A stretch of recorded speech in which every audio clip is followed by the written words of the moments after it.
Dit is ongeveer 'n jaar sedert president Trump ingehuldig is en ook ongeveer 'n jaar sedert daardie omstrede uitvoerende bevel oor Suid-Afrika. En ons gaan so bietjie kyk hoe die afgelope jaar gelyk het. Wat is president Trump se groot plan en waar pas Suid-Afrika in?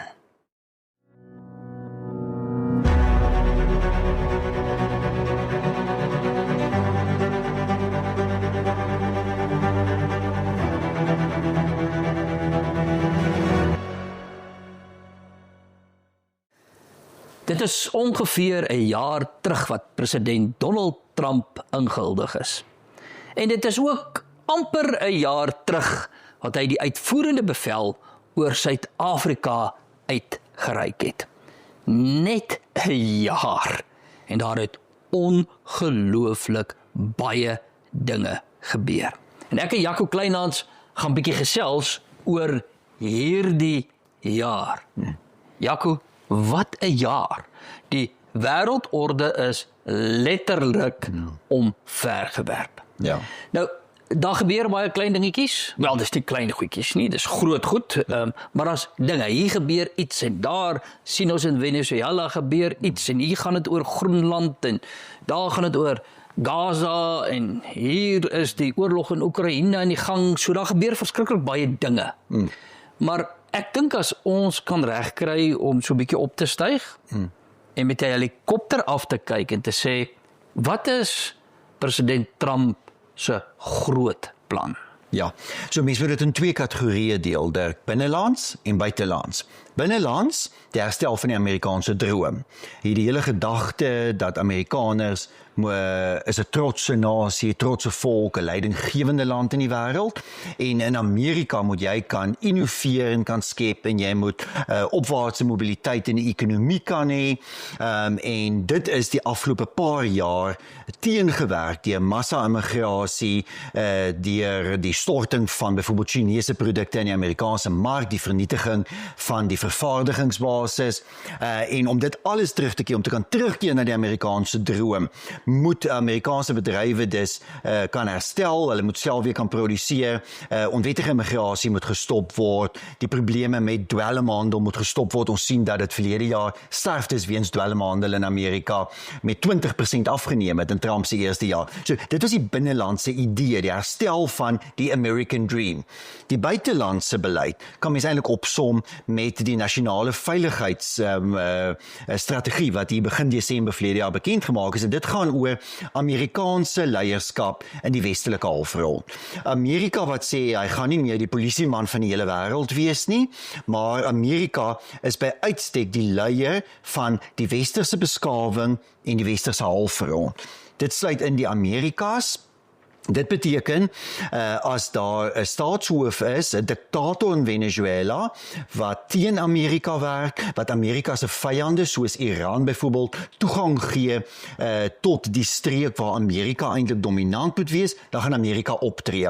As Rusland en China begin om die Arktiese Oseaan te domineer, en daar 'n veiligheidsbedreiging vir die westelike halfrond inhou, dan gaan Trump sê, nee goed, ons moet 'n groter militêre teenwoordigheid in Groenland hê. So die buitelandse beleid, elke besluit, elke element van Trump se buitelandse beleid gaan rondom die beskerming, die behoud van die westerse beskawing en Amerikaanse invloed in die westelike halfrond.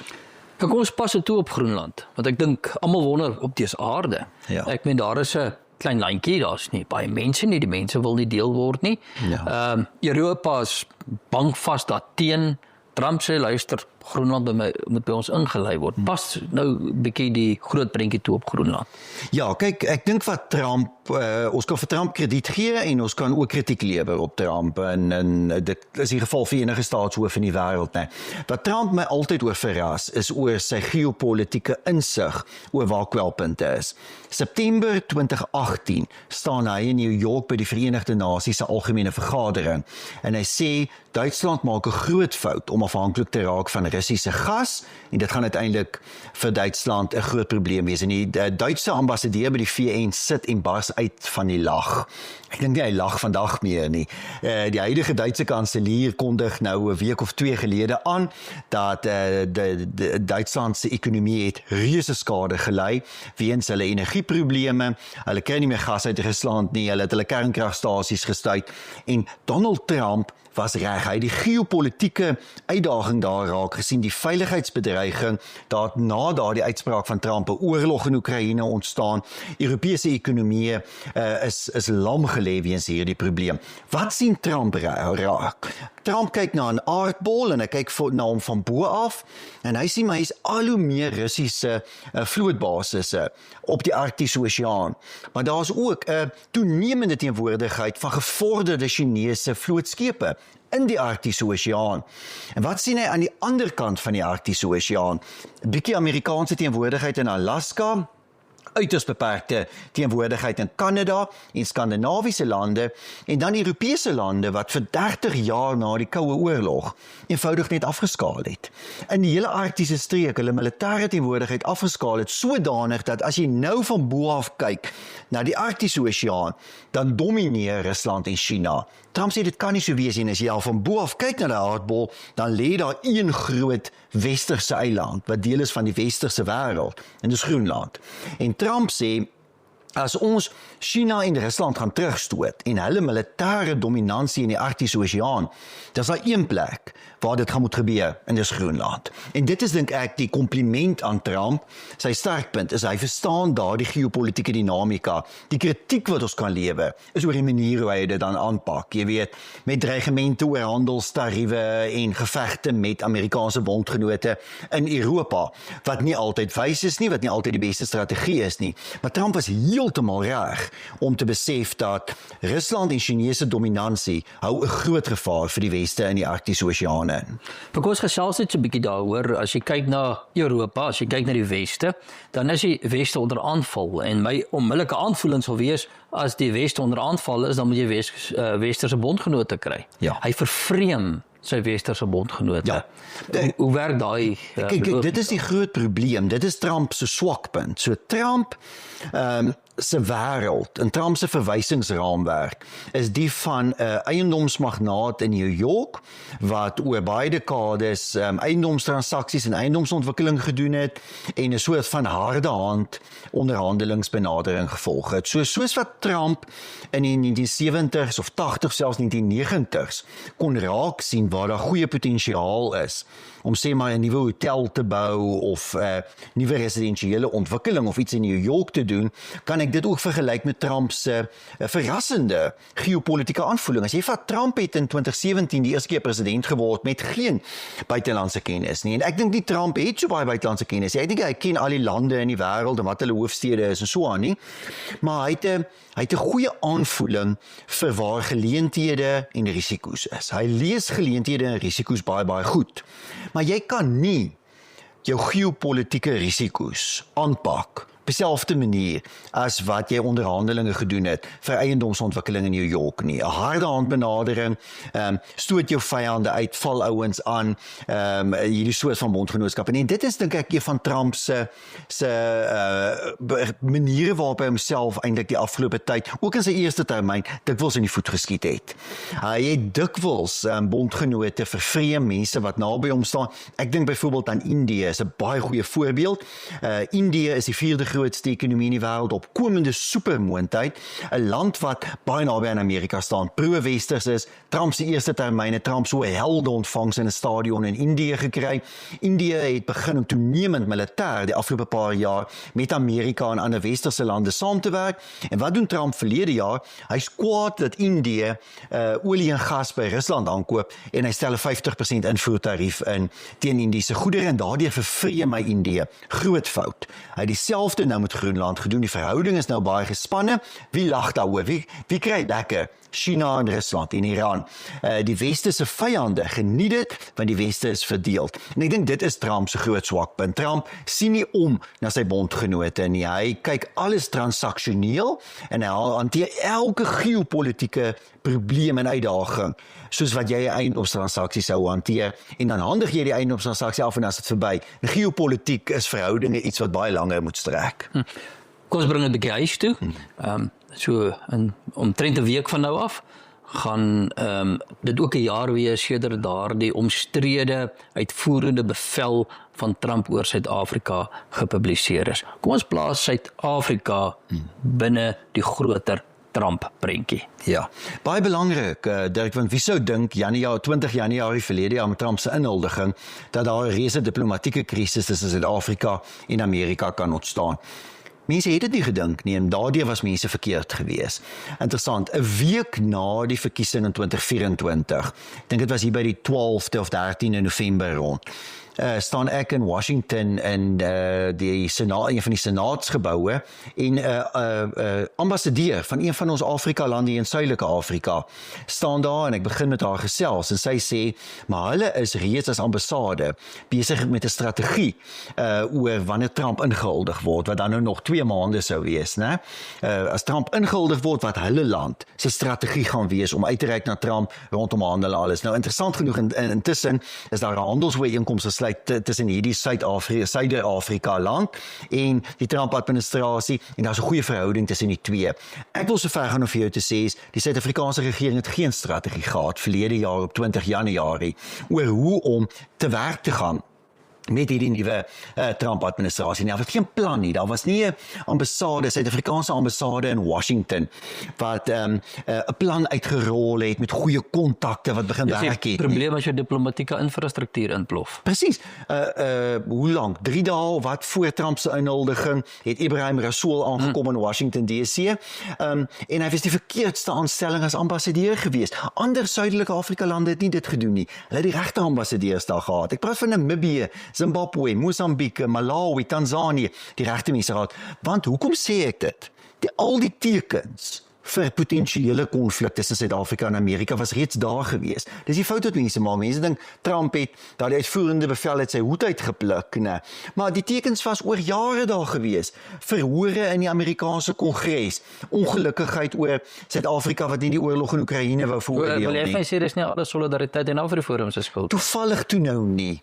Jy weet, al was ons nou Februarie verlede jaar daar, Dirk en ek en jy kry nou nog die skuld daarvoor. Dit was nou nie heeltemal ons verantwoordelikheid gewees nie. Dit was Suid-Afrikaanse regering wat nie die tekens wou raak sien nie, of nie die vermoë gehad het om dit raak te sien nie, of wat eenvoudig besluit het om dit te ignoreer. En die tekens was vir 'n hele paar jaar daar. Dit was al sedert die Obama presidentskap daar gewees. So dit strek selfs terug tot voor Trump se eerste termyn. Toe Obama nog president was daar al reeds die eerste verslae binne die Amerikaanse regering in Washington om te sê Suid-Afrika maak verkeerde skuiwe.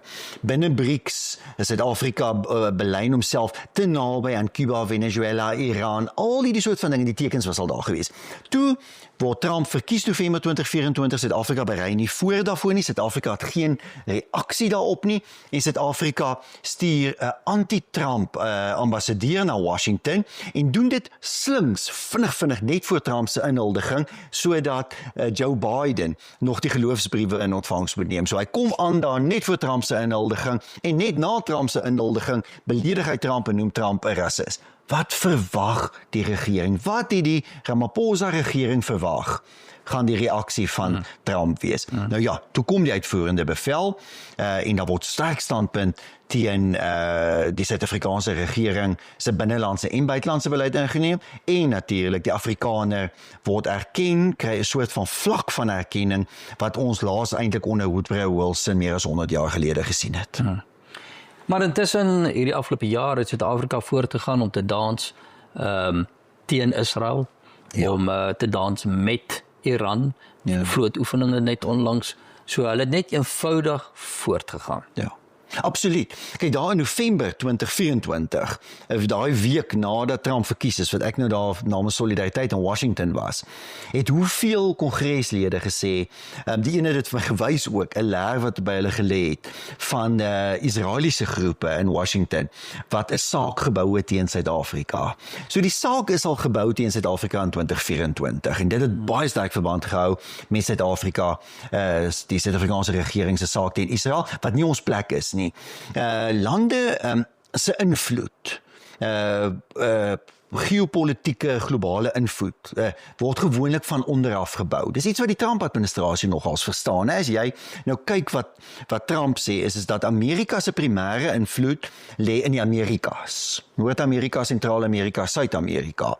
Dan brei jy dit 'n stukkie verder uit om sê na die westelike halfrond. En dan het Amerika 'n geopolitiese invloed. Maar Amerika kan nie 'n geopolitiese rolspeler wees as hy nie invloed op sy eie streek het nie.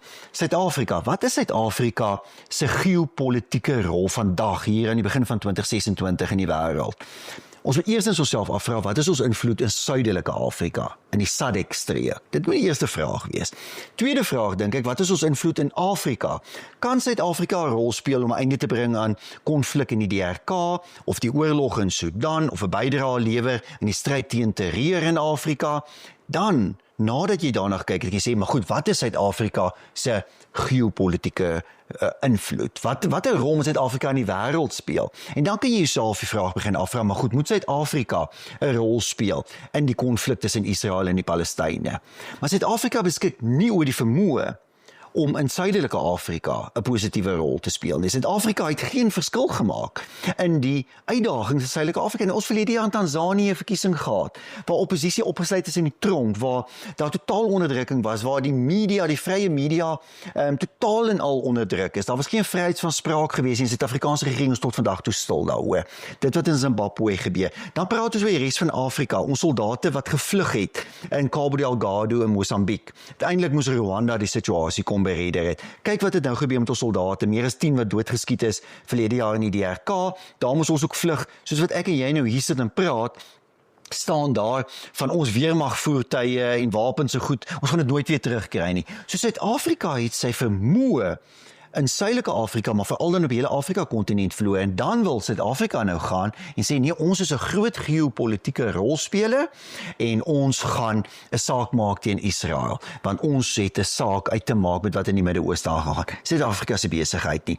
En wat die Amerikaners dus raak gesien het, is dat Suid-Afrika het 'n kwynende geopolitiese invloed, en dit maak Suid-Afrika eintlik dis geopolities weerloos. En dit is waarvoor die Amerikaners gegaan het. Hulle het dit eintlik gaan ontbloot. Dis eintlik die som totaal van wat in 2025 gebeur het. In hierdie stryd tussen Suid-Afrika en Amerika, is Suid-Afrika se swakpunte eintlik geweldig ontbloot. Goed, November kom, midtermynverkiesing vir Amerika. Die syfers vir Trump lyk nie wonderlik nie, of vir die Republikeine.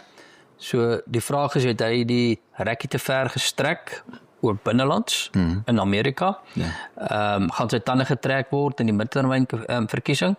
En dan het ons nog 3 jaar oor. Wat kan ons verwag in die 3 jaar? Goed, so in die geskiedenis van Amerika het 'n president nog net in 3 gevalle 'n president se party 'n middeltermynverkiesing gewen. Presidente se partye verloor as 'n reël middeltermynverkiesings.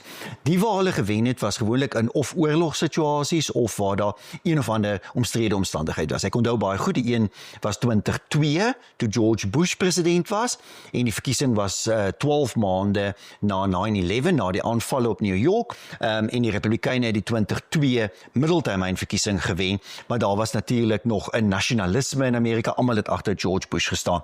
Dit was die laaste keer, 2002, wat 'n sittende president se party 'n middeltermynverkiesing gewen het. So histories gesproke, moet die demokrate eintlik vanjaar die middeltermynverkiesing wen, en hulle loop voor in die peilings, dit wissel van 3% tot 6% omtrent. Indien die demokrate die middeltermynverkiesing op 'n gemiddeld met 2 of 3% wen, dan is dit eintlik 'n 'n positiewe scenario vir die Republikeine. Dan kan die Republikeine dalk die Senaat behou en die Huis van Verteenwoordigers miskien net verloor.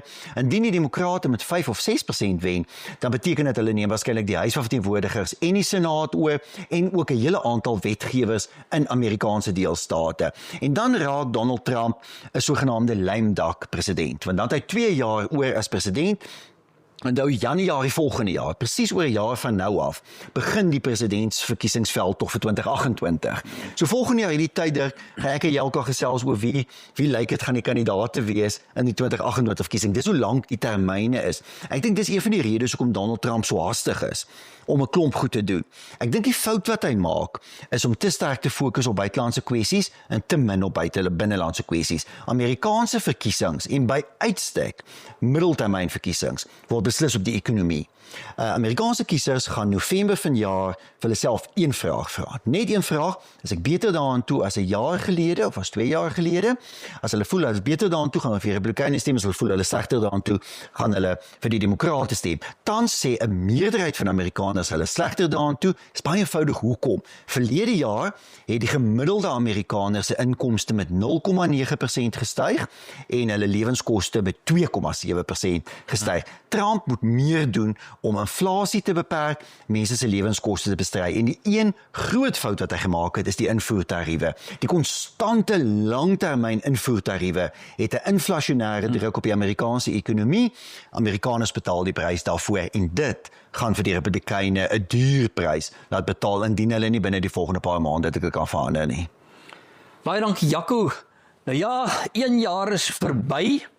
Dit was 'n verskriklike ontwrigtende jaar en ons het nog 3 jaar oor. So ek dink ons kan ons sitplekgordels vasmaak. Hier lê 'n opwindende tyd in die internasionale politiek voor. Solidariteit het 'n rykdom van video's en standpunte, insluitende die potsending Solidariteit wêreld. Dit alles is saamgevat op ons YouTube kanaal, op ons verskillende media platforms en natuurlik nou ook op Spotify.